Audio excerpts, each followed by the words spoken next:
तुमचं हे आंदोलन? एक स्पष्ट एकच मागणी आहे आमची. आपल्या छत्रपती संभाजीनगर जिल्ह्यामध्ये जी औरंगजेबाची कब्र आहे ती कब्र लवकरात लवकर इथून काढून टाकावी अशी आमची सरकारकडे मागणी आहे. संपूर्ण राज्यभर प्रत्येक जिल्हाधिकारी कार्यालय तसेच प्रत्येक तहसीलदार ऑफिस इथे आज विश्व हिंदू परिषद बजरंग दलातर्फे जिल्हाधिकाऱ्यांची तसेच तहसीलदार साहेबांची भेट घेऊन हे निवेदन देण्यात आम्ही आज आंदोलनाचा हा पहिला आमचा टप्पा पूर्ण झालेला आहे. मात्र काही लोक म्हणतात की शिवाजी महाराजांचा इतिहास समजला पाहिजे पुढच्या पिढीला, त्यासाठी ही कबर असायला पाहिजे. शिवाजी महाराजांचा इतिहास लोकांपर्यंत पोहोचण्यासाठी, संभाजी महाराजांचा इतिहास, त्यांनी धर्मासाठी केलेलं बलिदान लोकांपर्यंत पोहोचण्यासाठी ही कबरच असली पाहिजे असं कुठलीही त्याची गरज नाही. इतर अनेक माध्यमातून आपण छत्रपती शिवाजी महाराजांचा, छत्रपती संभाजी महाराजांचा, जसे की आपले पोवाडे आहेत किंवा इतर स्मारक आहेत, छत्रपती शिवाजी महाराजांचे गड किल्ले आहेत, त्यांच्या माध्यमातून शिवाजी महाराजांचा इतिहास येणाऱ्या पिढ्यांपर्यंत आपल्याला पोहोचवायचा आहे. आणि शिवाजी महाराजांचा, संभाजी महाराजांचा, छत्रपती संभाजी महाराजांचा आदर्श आपल्याला येणाऱ्या पिढ्यांसमोर ठेवायचा. आपल्याला औरंगजेबाचा आदर्श येणाऱ्या पिढ्यांसमोर नाही ठेवायचा.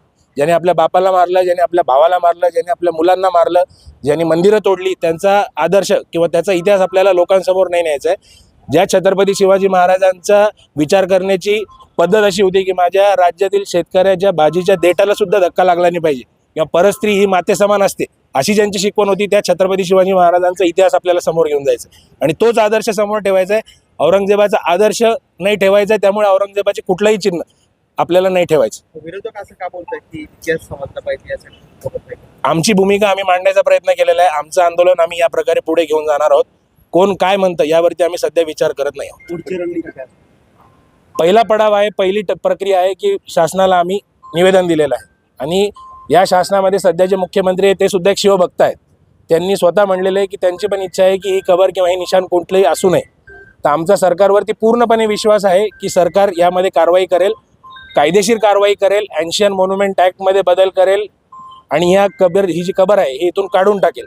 जरी कबर त्यांनी नाही काढली तर पुढची प्रक्रिया जी आहे येणाऱ्या काळामध्ये अजून आंदोलन आम्ही तीव्र करू आणि गरज पडल्यास कारसेवा करण्याची गरज पडली तर त्यासाठी पण समस्त शिवभक्त आणि सगळे बजरंग दलाचे कार्यकर्ते, बजरंगी बंधू तयार आहेत. राजेश सिंग या सगळ्या दिरंगाई होता या वेळ का लागतो? कोण म्हणले? राजेश सिंग म्हटले ते की बरोबर आहे, लवकरात लवकर हे व्हायला पाहिजे. आतापर्यंत का उशीर झाला या कारणांमध्ये न जाता इथून पुढे लवकर कसं होईल यासाठी आपण सगळ्यांनी मिळून प्रयत्न केला पाहिजे. छत्रपती शिवाजी महाराजांनी गनिमी कावा हे दाखला, तुम्ही कालच्या पत्रात इशारा सुद्धा दिलाय की आम्ही करू.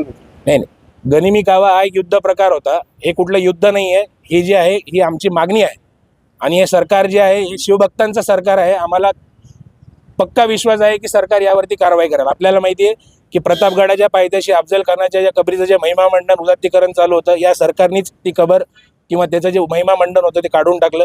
विशाळगडावरती छत्रपती शिवाजी महाराजांनी च्या विशाळगडावरती जे काही अतिक्रमण होते अनधिकृत ते काढून टाकले.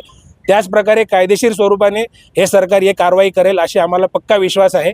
नाही केली तर इतर पुढचं तीव्र आंदोलन करण्यासाठी आम्ही सगळ्यात तयार होते. आम्ही ऑलरेडी सांगितलेलंच आहे. सध्या रमजानचा महिना चालू आहे. रमजान ईद हो. ठेवली आहे. हो. मुस्लिम बांधवांची अशा भावना आहेत की याला तुम्ही नंतरही केलं असतं तर काही हरकत नाही. आज छत्रपती शिवाजी महाराजांची तुम्ही आज मिठीचा कडा टाकण्याचा प्रयत्न करतात. बरोबर आहे. रमजानचा पवित्र महिना सुरू आहे. रमजानच्या पवित्र महिन्यानिमित्त मुस्लिम बांधवांना आम्ही शुभेच्छाच देतो. पण आज जे आहे हे आंदोलन आज करण्यामागचं कारण असं आहे की आज तिथीनुसार छत्रपती शिवाजी महाराजांची जयंती आहे आणि हे आंदोलन मुस्लिम समाजाविरोधात नाहीच आहे. हे मुळात आपण सगळ्यांनी समजून घेतलं पाहिजे. फक्त आणि फक्त एक स्पष्ट मागणी आहे की औरंगजेबाची जी कब्र आहे ती कब्र तिथून हटवली पाहिजे. ह्याच्यात मुस्लिम समाजाविरोधात किंवा कुठल्याही इतर समाजाविरोधात आंदोलन करायचा प्रश्नच आहे. सरळ कबरीच्या विरोधात आहात, मुसलमानांच्या नाही, बिलकुल नाही. मुस्लिमांच्या विरोधात यायचा काही संबंधच नाही. काय संबंध? हा फक्त विरोध जो आहे त्या कबरीला आहे, त्या कबरीच्या उदात्तीकरणाला आहे. त्या कबरीचं जे महिमा मंडन चालू आहे, जे राजकीय लोक, इतर लोक त्या कबरीचं तिथं जाऊन डोकं टेकवतात आणि आपापल्या सोशल मीडियावरती फोटो टाकतात, मोठं करणं जे चालू आहे औरंगजेबाला, त्याच्या विरोधात हे आंदोलन आहे. मुस्लिम समाजाच्या विरोधात किंवा कुठल्याही समाजाच्या विरोधात हे आंदोलन नाही.